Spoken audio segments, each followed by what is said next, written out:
আর করতে হবে না একটা টাকাও রিচার্জ। সমস্ত মোবাইল ব্যবহারকারীদের জন্য বেরিয়ে আসলো বিরাট বড় সুখবর। একদম বিনামূল্যে আনলিমিটেড 5G ইন্টারনেট ব্যবহার করতে পারবেন সমস্ত ফোন ব্যবহারকারীরা। এবার হাই স্পিড ইন্টারনেট নিয়ে বড় ঘোষণা করলো দেশের নামি দামি শিল্পপতি আদানি। শিল্পপতি আদানির এই ঘোষণার ফলে রাতের ঘুম উড়ে গেল আম্বানির। মুকেশ আম্বানির জিও থেকে শুরু করে এয়ারটেল, ভিআই সমস্ত সিম কোম্পানিদের মাথায় হাত পড়তে চলেছে। এবার মোবাইল ফোনের জগতে এন্ট্রি নিচ্ছে ধনকুবের গৌতম আদানি। ভারতের ইন্টারনেট বাজার দখল করতে মাঠে নামতে চলেছে গৌতম আদানি, যার ফলে উপকৃত হতে চলেছেন সমস্ত মোবাইল ফোন ব্যবহারকারীরা। আপনার কাছেও অ্যান্ড্রয়েড মোবাইল ফোন থেকে থাকলে এবং তাতে যদি জিও, ভিআই কিংবা এয়ারটেল যে কোনো টেলিকম কোম্পানির সিম থেকে থাকুক না কেন, অবশ্যই এই ভিডিওটি প্রথম থেকে শেষ পর্যন্ত দেখতে থাকুন। কবে থেকে এই হাই স্পিড ইন্টারনেট পরিষেবা গৌতম আদানির তরফ থেকে আপনিও পাবেন। এর ফলে জিও, এয়ারটেলের মতো বড় বড় টেলিকম কোম্পানিগুলি কতটা লোকসানের মুখ দেখতে পারে আজকের ভিডিওতে আমরা বিস্তারিতভাবে জেনে নেব। তো চলুন ভিডিওটি শুরু করা যাক। ভিডিওটি শুরু করার পূর্বে আপনাদের কাছে করব একটা ছোট্ট রিকোয়েস্ট। আপনি এই রকমই আপডেট আপনার ফোনে নিয়মিত পেতে হলে অবশ্যই এই চ্যানেলটিকে সাবস্ক্রাইব করে পাশের বেল আইকনটিকে বাজিয়ে রাখবেন। আর আপনি যদি এই ভিডিওটি ফেসবুক থেকে দেখে থাকেন তাহলে অবশ্যই আমাদের পেজটিকে ফলো করবেন। আর আপনি জিওর কোন রিচার্জ প্ল্যানটি সবচেয়ে বেশি ব্যবহার করেন অবশ্যই কমেন্ট বক্সে লিখে জানাবেন। জিও ছাড়াও আপনার কাছে কোন কোম্পানির সিম রয়েছে সেটাও কমেন্ট বক্সে লিখে জানাবেন, যাতে অন্য কোনো কোম্পানির তরফ থেকেও এই রকমই লেটেস্ট আপডেট আসলেই আপনাদেরকে জানিয়ে দিতে পারি।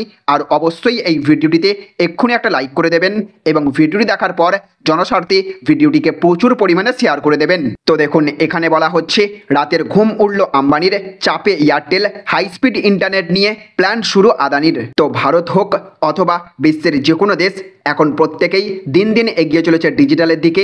দিন দিন বাড়ছে ইন্টারনেট ব্যবহারকারীদের সংখ্যা। বিশ্বের দিকে নজর না রাখলেও যদি ভারতে নজর রাখা যায় তাহলে এখানে রয়েছেন কোটি কোটি গ্রাহক। এমন পরিস্থিতিতে ইন্টারনেট পরিষেবায় ভারতীয় বাজারের মতো বড় বাজার অন্য কিছু হতে পারে না। ইন্টারনেট দুনিয়ায় বৈপ্লবিক পরিবর্তন এনে দেওয়া সংস্থাটির নাম হলো মুকেশ আম্বানির জিও।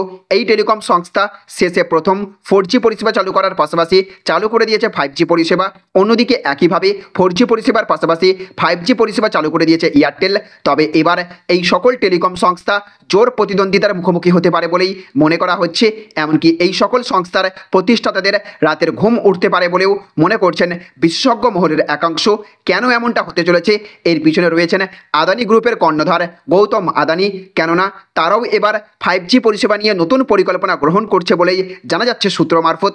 দেশের আনাচে কানাচে ছড়িয়ে থাকা আগামী গ্রুপের মতো একটি সংস্থা যদি হাই স্পিড ইন্টারনেট পরিষেবা প্রদানের ব্যবসায় নামে তাহলে স্বাভাবিকভাবেই চাপে পড়তে হবে অন্যান্য সংস্থাগুলিকে, তা নিয়ে কোনো সন্দেহ নেই। আদানি গ্রুপ 5G পরিষেবার মাধ্যমে দ্রুত গতির ইন্টারনেট পরিষেবা দিতে পারে এমন জল্পনা তৈরি হয়েছে মূলত বেশ কয়েকটি কারণে। এর আগে 5G স্পেকট্রাম যখন নিলাম হয়েছিল তখনও আদানি গোষ্ঠী নিলামে অংশগ্রহণ করেছিল। এরপর আবার পরবর্তী নিলাম রয়েছে 20 মে, সেই নিলামেও আদানি গোষ্ঠী অংশগ্রহণ করতে পারে বলেই জানা যাচ্ছে। বিভিন্ন রিপোর্টে দাবি করা হচ্ছে শুধু নিলামে অংশগ্রহণ নয়, এর পাশাপাশি আরও বেশ কয়েকটি ইঙ্গিত পাওয়া গিয়েছে আদানি গোষ্ঠীর 5G পরিষেবায় পা রাখার বিষয়ে। কেননা কর্মীদের সঙ্গে বৈঠকে গৌতম আদানি বলেছেন তারা ডেটা সেন্টার সম্প্রসারণ করার বিষয়ে চিন্তাভাবনা করছেন। 5G ব্যান্ড নিয়েও একটানা কাজ করা হচ্ছে। এছাড়াও দিন কয়েক আগেই কোয়ালকমের সিইও ভারতে এসেছিলেন, তখন গৌতম আদানিকে তার সঙ্গে দেখা গিয়েছিল। পাশাপাশি গৌতম আদানি খুব তাড়াতাড়ি নতুন কোম্পানি আনতে পারেন বলেও পূর্বাভাস দিয়েছেন। এসবের পরিপ্রেক্ষিতেই মনে করা হচ্ছে ভারতে 5G ইন্টারনেটের ক্রমবর্ধমান পরিস্থিতিতে অংশগ্রহণ করতে পারেন আদানি। তাহলে ফ্রেন্ডস, বুঝতে পারলেন এবার ভারতের টেলিকম বাজারে পা রাখতে চলেছেন গৌতম আদানি। আদানি গোষ্ঠীর তরফ থেকে এবার দেশের সমস্ত মানুষকে হাই স্পিড ইন্টারনেট দেওয়ার লক্ষ্যে 5G স্পেকট্রাম নিলামে অংশগ্রহণ করতে চলেছে। আর একবার এই স্পেকট্রাম কেনা হয়ে গেলেই জিওর মতো বড় বড় টেলিকম কোম্পানির ব্যবসা লাঠে উঠতে পারে। এমনিতেই যেভাবে দিনের পর দিন জিও থেকে শুরু করে এয়ারটেল সমস্ত সিম কোম্পানিগুলি দিনের পর দিন রিচার্জ প্ল্যানের দাম বাড়াতে শুরু করেছে এবং দামের তুলনায় সেই রকমভাবে পরিষেবা দিতে ব্যর্থ হচ্ছে, সেই দিকে লক্ষ্য রেখে যদি আদানি দেশবাসীকে সস্তায় ইন্টারনেট প্রদান করা শুরু করে দেয় তাহলে দেশের সাধারণ মানুষ কতটা উপকৃত হবেন বলে আপনি মনে করে থাকেন এবং এর ফলে সমস্ত প্রতিযোগী টেলিকম সিম কোম্পানিগুলি কতটা ধাক্কা খেতে পারে বলে আপনি মনে করে থাকেন অবশ্যই আপনার মতামত আপনি কমেন্ট বক্সে লিখে জানিয়ে দেবেন। আর আপনার কাছে এই মুহূর্তে যেই সিম রয়েছে সেই সিমে আপনি কেমন ইন্টারনেট পরিষেবা থেকে শুরু করে কলিং পরিষেবা ঠিকঠাকভাবে পাচ্ছেন কিনা অবশ্যই সেটাও কমেন্ট বক্সে লিখে জানাবেন। তো ফ্রেন্ডস, এই ছিল আজকের গুরুত্বপূর্ণ আপডেট। যদি ভিডিওটি ভালো লাগলে অবশ্যই একটা লাইক করবেন, সাথে সাথে ভিডিওটিকে সমস্ত মানুষের কাছে শেয়ার করে পৌঁছে দেবেন যাতে সকলেই এই খবরটি সম্পর্কে জানতে পারেন। ভালো থাকুন, সুস্থ থাকুন। Thank you friends, thank you for watching.